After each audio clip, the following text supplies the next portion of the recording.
Reported UFO sightings 1906 to 2014. And it appears the aliens really only care about the United States. I mean, hey, if I've learned anything from Hollywood movies, that's gotta be true. They ain't focused on anyone outside of America. Interestingly though, the United Kingdom seems to be spotting a lot too over here. I'm going to assume that a lot of this has to do with how much the country is consuming American media. Down here we have a little timeline. So starting in 1938, we have the War of the Worlds broadcast. That was a very big deal. People thought that was actually a real life thing that was happening, which is such a strange, almost foreshadow to the hysteria that was going to be World War II. And there was the no-no mustache man making a reference to it. Then we have the Roswell incident in 1947, which eventually led to Area 51. This is just a really weird US obsession. Even our island territory in the Caribbean, Puerto Rico, has a lot of sightings. We'd be loving them aliens. Or maybe it's just a lot of other countries don't care to report all the UFO sightings. Countries that lost a war against Vietnamese farmers. In the blue, we have the countries that did not lose a war against Vietnamese farmers. In the orange are the countries that did, and finally in the red we have the countries that are constantly mocked for losing to the Vietnamese farmers. Now I have seen a handful of memes that joke about how like France really dodges that bullet, like they literally lost right before us and then we came in and obviously took a much more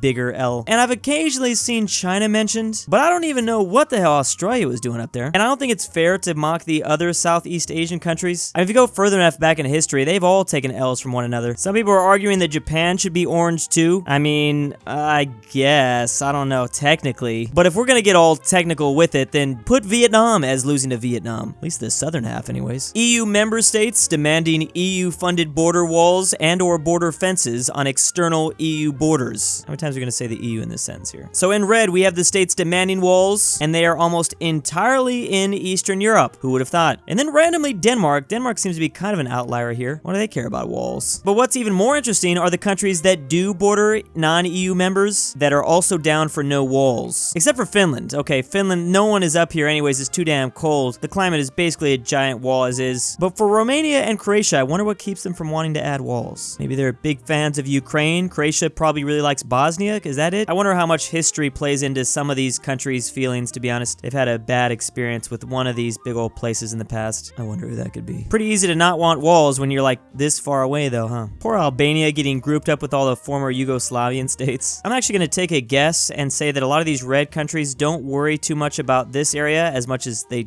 do this area. Biggest economies in Africa from 1960 to 2020. I don't even know who it would be. I'm assuming maybe Nigeria, right? It's 1980. Nigeria is at like 20%. Whoa, they just popped up. What happened in the 80s? So they were doing great and then they kind of went back down. South Africa takes the lead once again in the 1990s. Egypt's starting to get up a little bit of tourism, I'm assuming. I'm guessing that other is probably technically gonna win. I mean, that's like all the other African nations. 2010, recession hits. Nigeria is #1. Oh, but they're starting to get, it's actually really close. So they are winning with 18% currently. Egypt is 2 and South Africa is 3. There's a huge drop off to Algeria, Morocco, Ethiopia. I'd have to assume just due to population though, at the end of the day, Nigeria is going to be doing pretty well for the future. A Wall Street Journal analysis from the Twitch leak, or at least I think that's where it's coming from, reports that only 5% of its users have made over $1,000 this year. So basically you have to be in the top 5% to maybe barely even make a profit. And let's be real, if you only made $1,000 in a year from streaming, you probably put a lot of that money into your equipment, into the games you play. That stuff really ain't coming back into your pocket. I'm actually more surprised it's as much as 5% though. There's so many people that are trying to stream, and this is just from the category of people that are able to make money. It's also kind of crazy to me that over 150,000 users have made $100 this year. That's pretty good. That's got to be a pretty monumental thing. Obviously, like, I'm biased as fuck,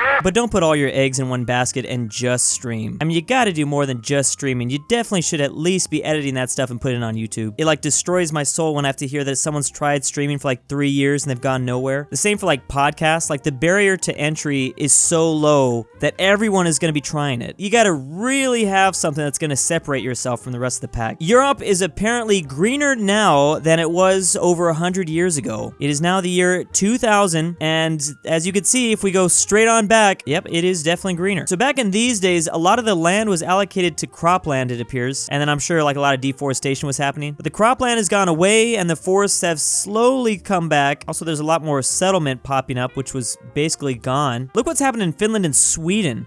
The force has just overtaken the Nordic lands. Water has kind of gone away in the Netherlands, though. The Dutch were sick of that stuff. Maybe there is hope for us. Oh boy, this one's gonna be depressing. The Aral Sea over time. We're starting in 1960. The Soviets wanted to irrigate the land for the growth of cotton. It was a temporary success, although from the 80s, the sea started to shrink significantly. That thing is shrinking really fast now. It wasn't doing much in the 60s. In 1999, the sea had divided into a big and small part. How did it just keep, like, did no one try to save it? In 2005, the water surface was less than 15% of its original size. There has been some progress over the last years to bring back the water. What exactly was happening in like the 90s and the 80s when it was like really shrinking fast? No one cared? I guess no one cared, yeah. I feel like it somewhat slowed down and it came back even, but then it started. Yeah, it's a losing battle. This is probably a lot more complicated than just like watching a time lapse though. Now just wait till you see what happened to Lake Chad. An Otter Map of Germany, or all of the cities that have some sort of otter word in it. I didn't even know you guys loved otters that much. I'm gonna assume that it actually has nothing to do with the animals, but who knows. I also wonder why it's specifically southern Germany that's a really big fan. I mean, they kind of like it in the north, but they're nowhere near as big of stands. Otter's Wang might be my favorite. It's actually pretty creative just how many like endings the Germans can come up with. Otterwiener? Wait, you can't have two cities with the same name. There's Ottersburg and Otterburg. Ottersdorf and Ottersdorf. Oh, you do have two cities with the same name. Otterine and Otterfing. Something tells me this is like probably a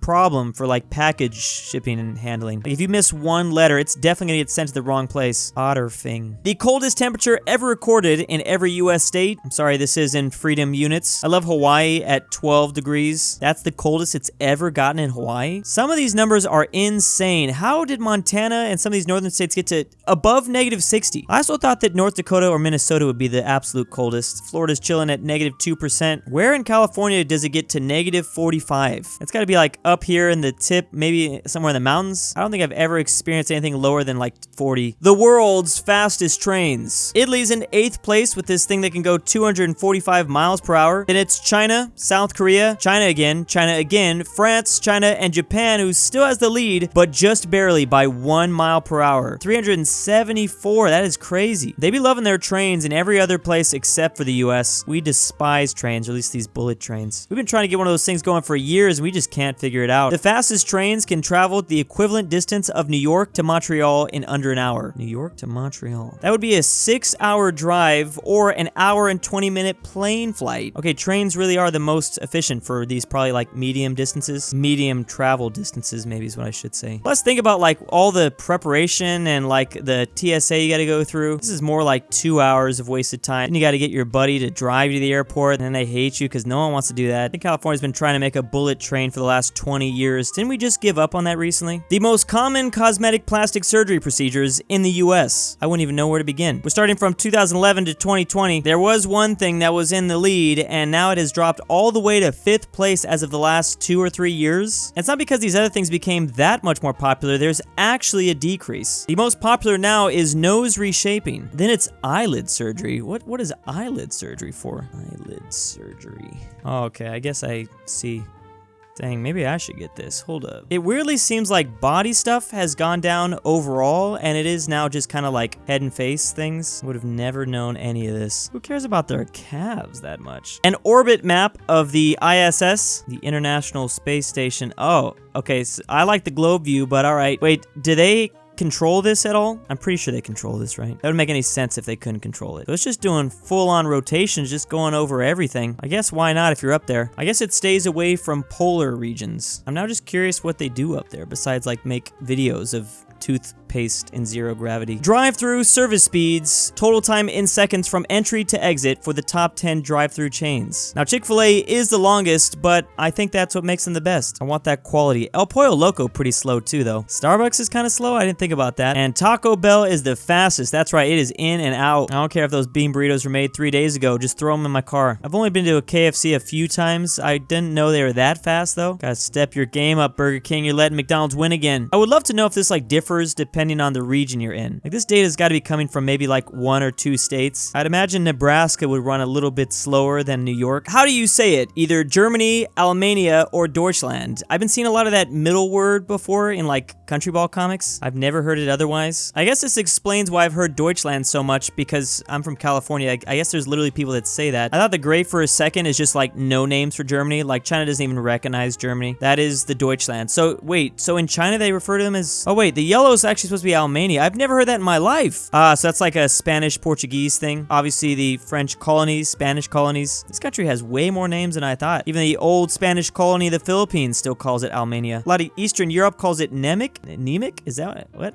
I'm anemic. And then Finland and Estonia still calls it Saxony, or Saxon. They're going old school with that one. Imagine still calling the US the 13 colonies. This is actually really strange, and I'd love to see this for other countries from around the world. Meat consumption. Let's see who's eating the most meat in Europe. It actually appears to be Spain and Portugal. Wasn't expecting Iberia. I don't know too much about what's going on food-wise there. I haven't had too much Spanish food, actually. Poland is also pretty up there, as well as Austria. I wonder what's going on in Turkey, though. They don't like meat. This would be way more interesting if I knew more about like European dietary stuff. I'd also love to compare this to the United States. How much like meat are all the states eating? I'd have guessed like some places a lot. This meat does not include fish though, apparently. I also need like a vegetable map mode too. And big thanks to the October patrons: Majestic Unicorn, Papi Druwu, I Love Marks, Drew's Thick Breaks and Girlfriend, Drew's Argentinian Grandpa, AryanAfterHours, BringBackPolandball, Alfonso M6, Barnsky W, Dalton D, Send Nic, Ivan Lima, Jesse C, LuxembourgLover, Max Cooper, McBlorf, Mine Brothers 999X2, and Stormtrooper 501. Thank you.